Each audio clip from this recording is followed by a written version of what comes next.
Now, the reason a lot of people have inward chins and hook noses, etc., is because the face is actually collapsing inwards and it's falling back that way. I should probably go side on. So it's falling back that way. It's going in and down.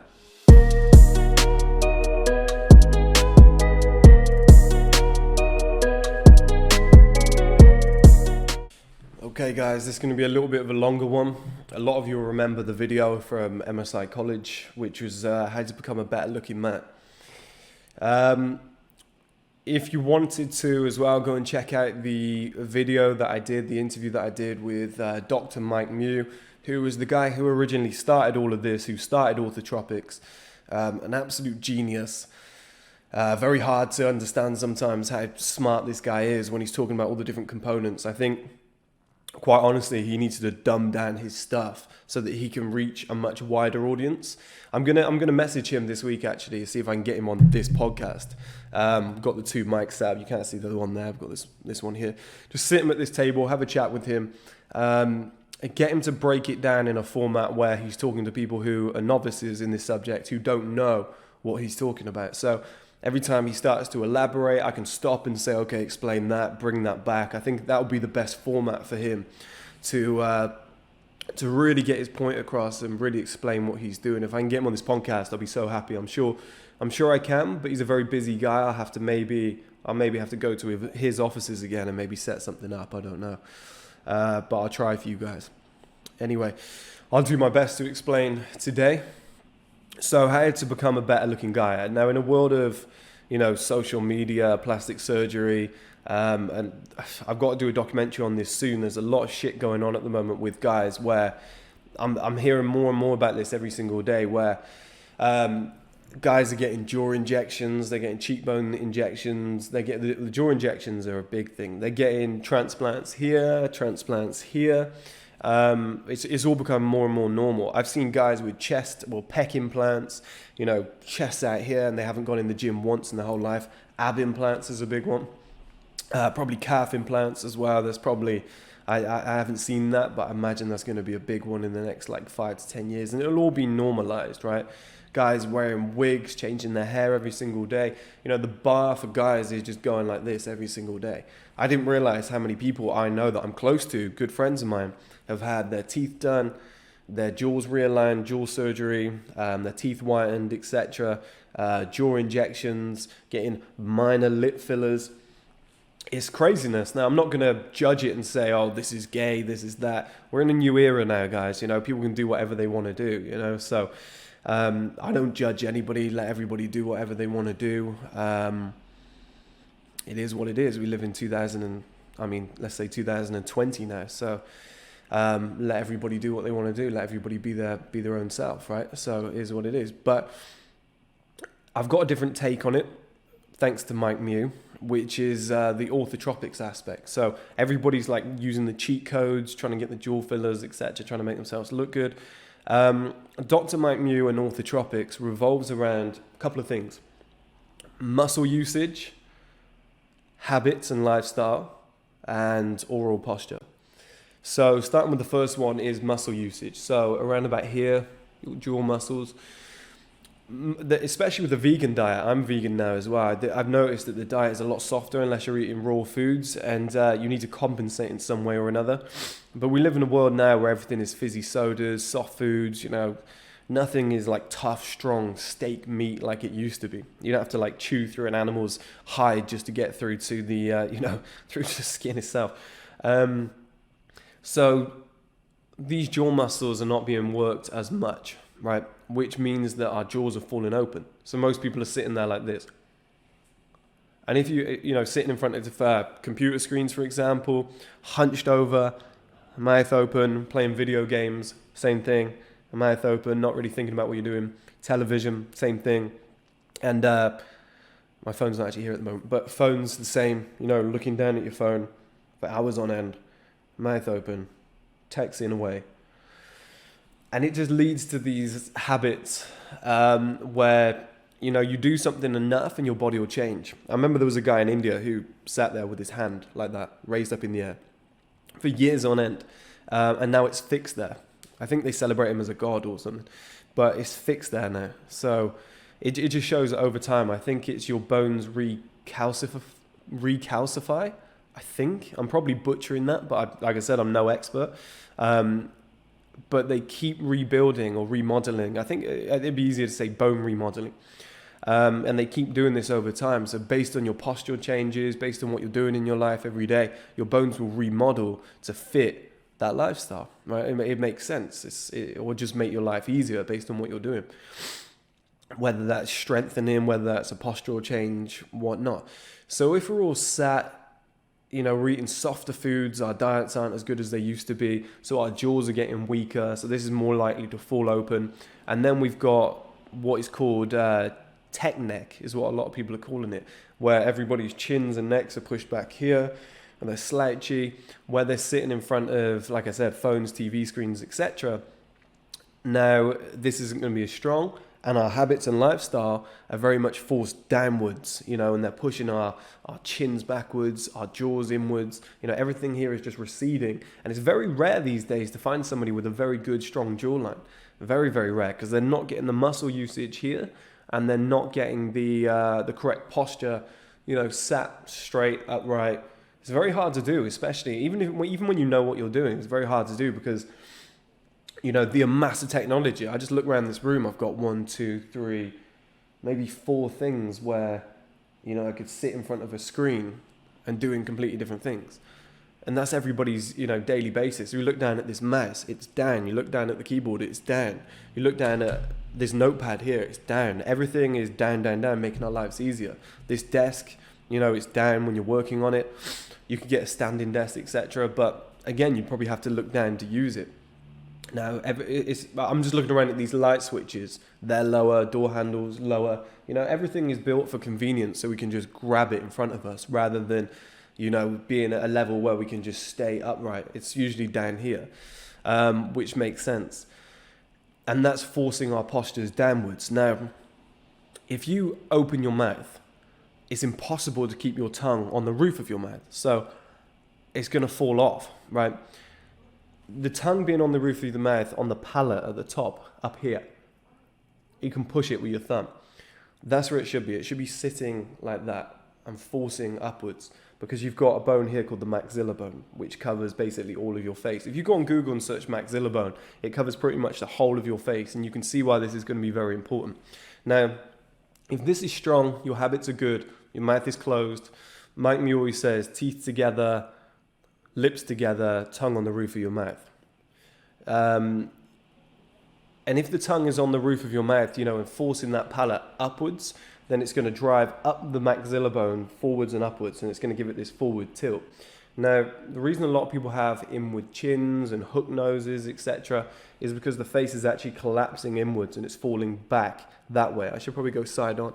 So it's falling back that way. It's going in and down.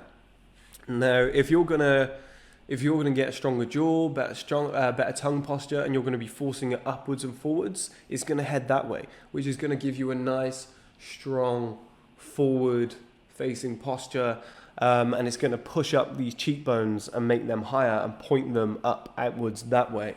I think it's the pterygoid muscle here. I think you can use that by chewing a lot. I did a video on that before, on the part 2 of the old one, and that's going to make this area stronger, which gives you just like more definition and more width that way, which makes your face look a lot more symmetrical. But with modern habits, etc., most people's tongues aren't on the roof of their mouth. They got weak jaws, so let's say they go to sleep, they're not paying attention, the tongue falls off the roof of the mouth opens, this gets longer, recedes back. It's the same when they're looking at screens, you're not paying attention, you're watching Game of Thrones, you're really into it, you lean forward, mouth open, everything collapses, falls back. If you take a look at Drake, I watched some video that he had yesterday, about a 2-hour interview on some, I can't remember what it's called now. But they did a lot of close-up shots of Drake, and his cheekbones are like falling down here now. If he didn't have his beard, he'd really, really be struggling. I think they use a lot of makeup in music videos to make him look better than what he actually does. I think give it another 5-10 years and we're going to start having like memes and videos, unless he gets surgery, of people saying what the hell happened to Drake. I can see his whole face is collapsing here. It's from the lifestyle, too much alcohol, using technology all the time. He's not really paying attention. He doesn't really need to worry. Diet's probably not the best. He's not in the, he's not in fantastic shape. He's always yo-yoed in terms of like having a dad bod, etc. Alcohol's a big one. You can't, while you're asleep, this just falls down. It's really bad. But it brings us on to the next one, which is another way. Sorry, I just got to put this back on. Another way to make yourself a more attractive man, and that's here. People see hollow cheeks.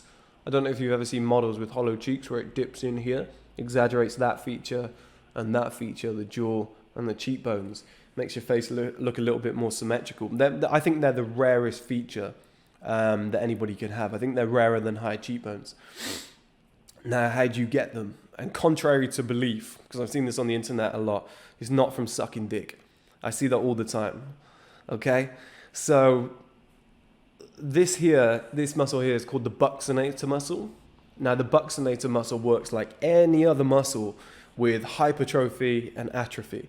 So hypertrophy means, the whole concept means use it or lose it. So in sports, if you don't train your muscles, or if you don't train often or play often, you're not going to be as good as you were if you were using them all the time. So if you haven't squatted in a year and you used to squat 200 kg, you're probably going to come back and squat about 130, 140 if you haven't squatted in a year, because your muscles aren't going to be the same as what they were. But you will get it back quicker. That's for another video. But use it or lose it basically means hypertrophy, atrophy. The muscles will get smaller when you're not using them. They'll get bigger when you're using them. It's like breaking your arms. You break your arm, you put it in a cast, it gets smaller because you're not using it. The same happens here with the buccinator muscles. So if you look at a lot of people from Asia, they slurp their food. A lot of it might be, there's a lot of carbs, a lot of carbs that they don't chop up.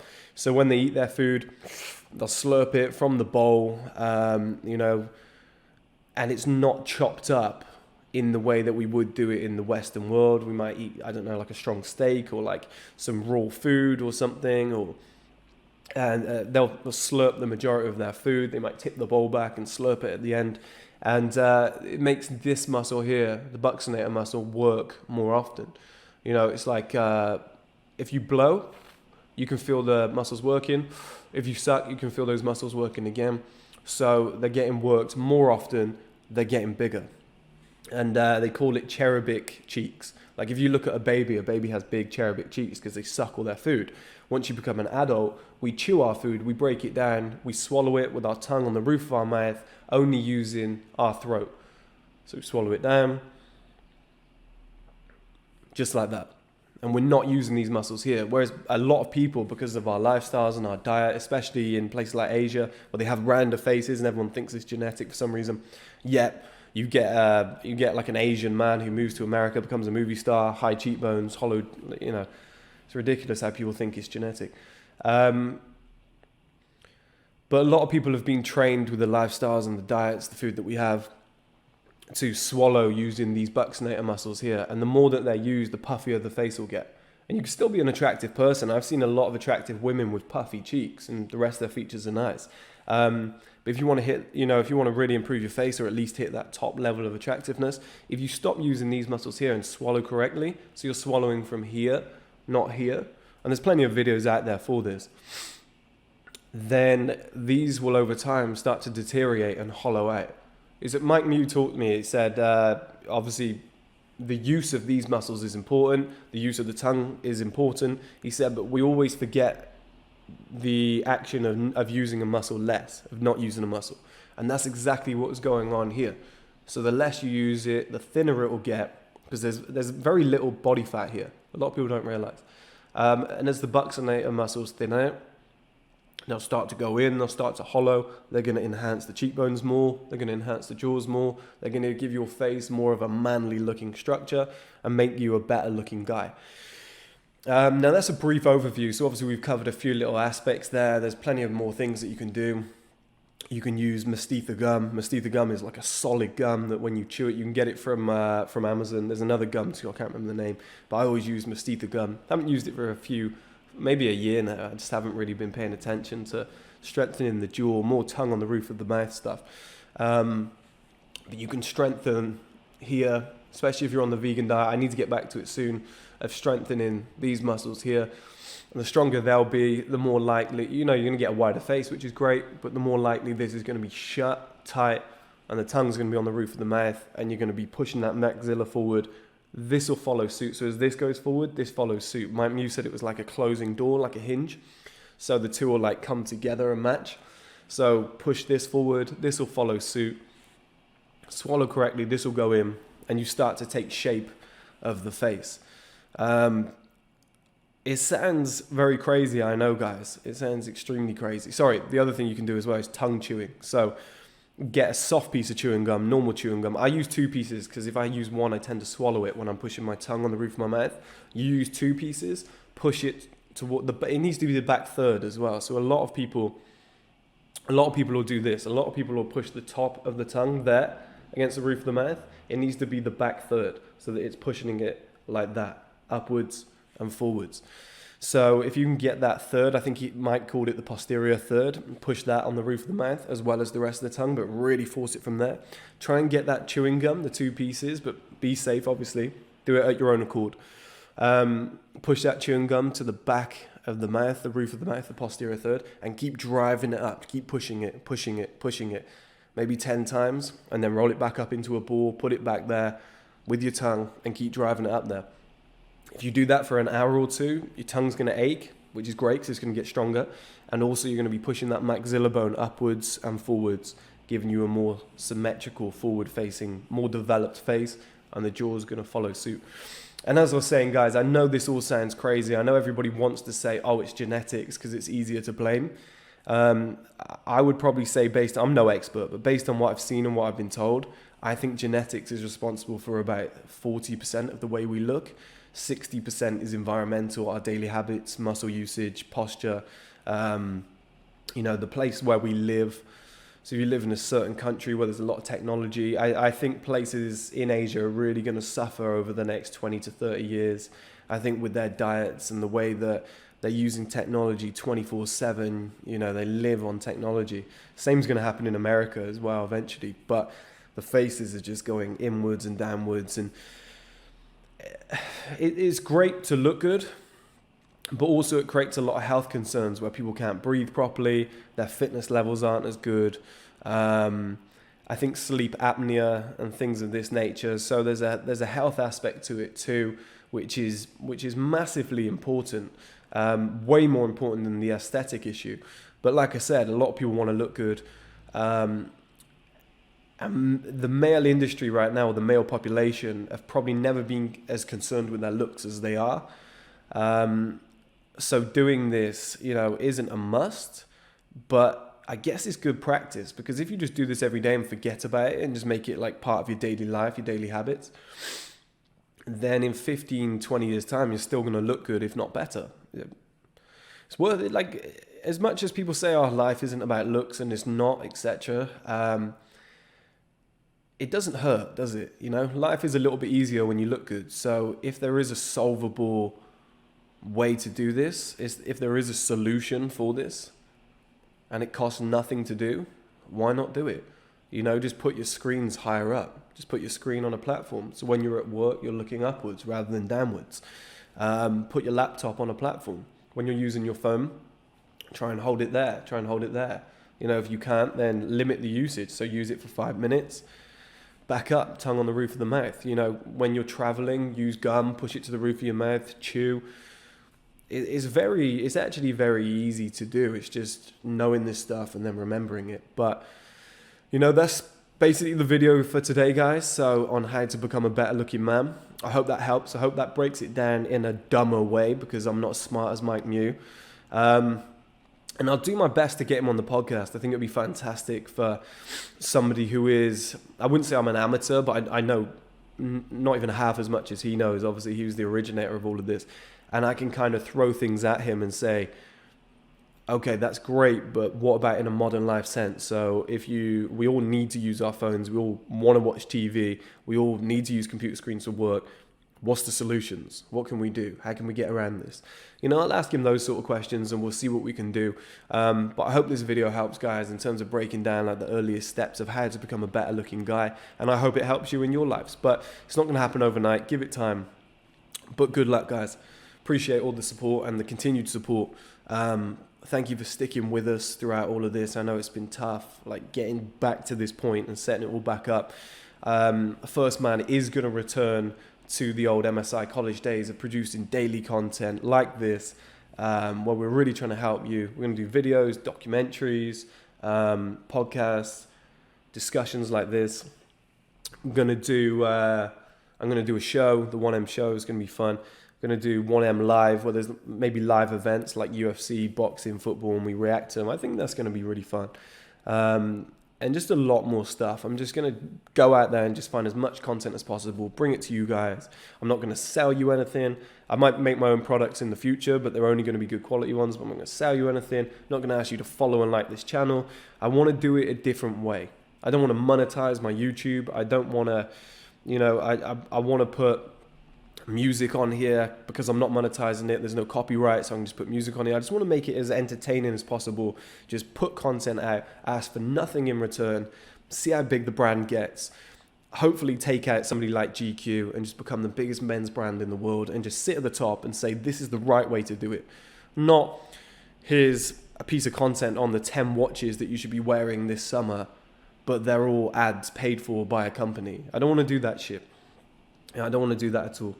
I want to just give back to you guys, maybe do 1M reviews on like a product once a month that I think actually has value and is worth buying.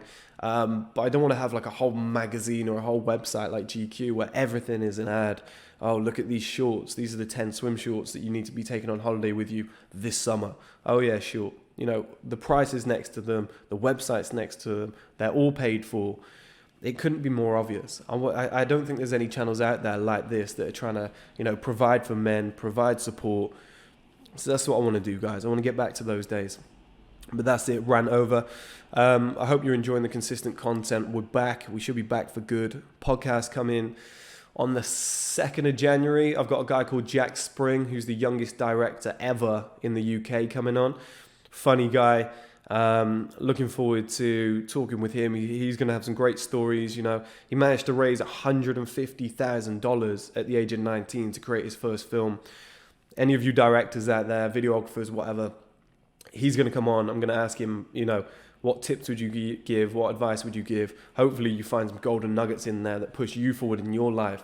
Seems like a great guy. Steve's going to come on. Steve Walker, the fitness guy that you've seen on the other videos, the personal trainer. He's coming on the 3rd. So we're going to sit here and have a little discussion about fitness, testosterone, men's lifestyles. I think you guys are really going to enjoy that one. I'm trying to get, and I think he might come on, obviously Mike New, but Steve Bartlett, who runs Social Chain. I was speaking to his agent the other day. That should be interesting. If you don't know Social Chain, I'll have a little look at what they did. Very impressive stuff. If I can get him on, talk about the future of social media, how he created, what he created, that would be a fantastic chat. And a lot more fitness guys in the UK. I'm trying to look at guys like Mike Thurston. I think it'd be very exciting to get them all on, but they'll all come on over time. It's inevitable. This brand's going to grow so big. I think the audience will be there. It's just a general discussion. They're going to get good feedback out of it. So it's going to be very good for the future. But as I said, not asking for anything in return, guys. Enjoy the content. See you next time.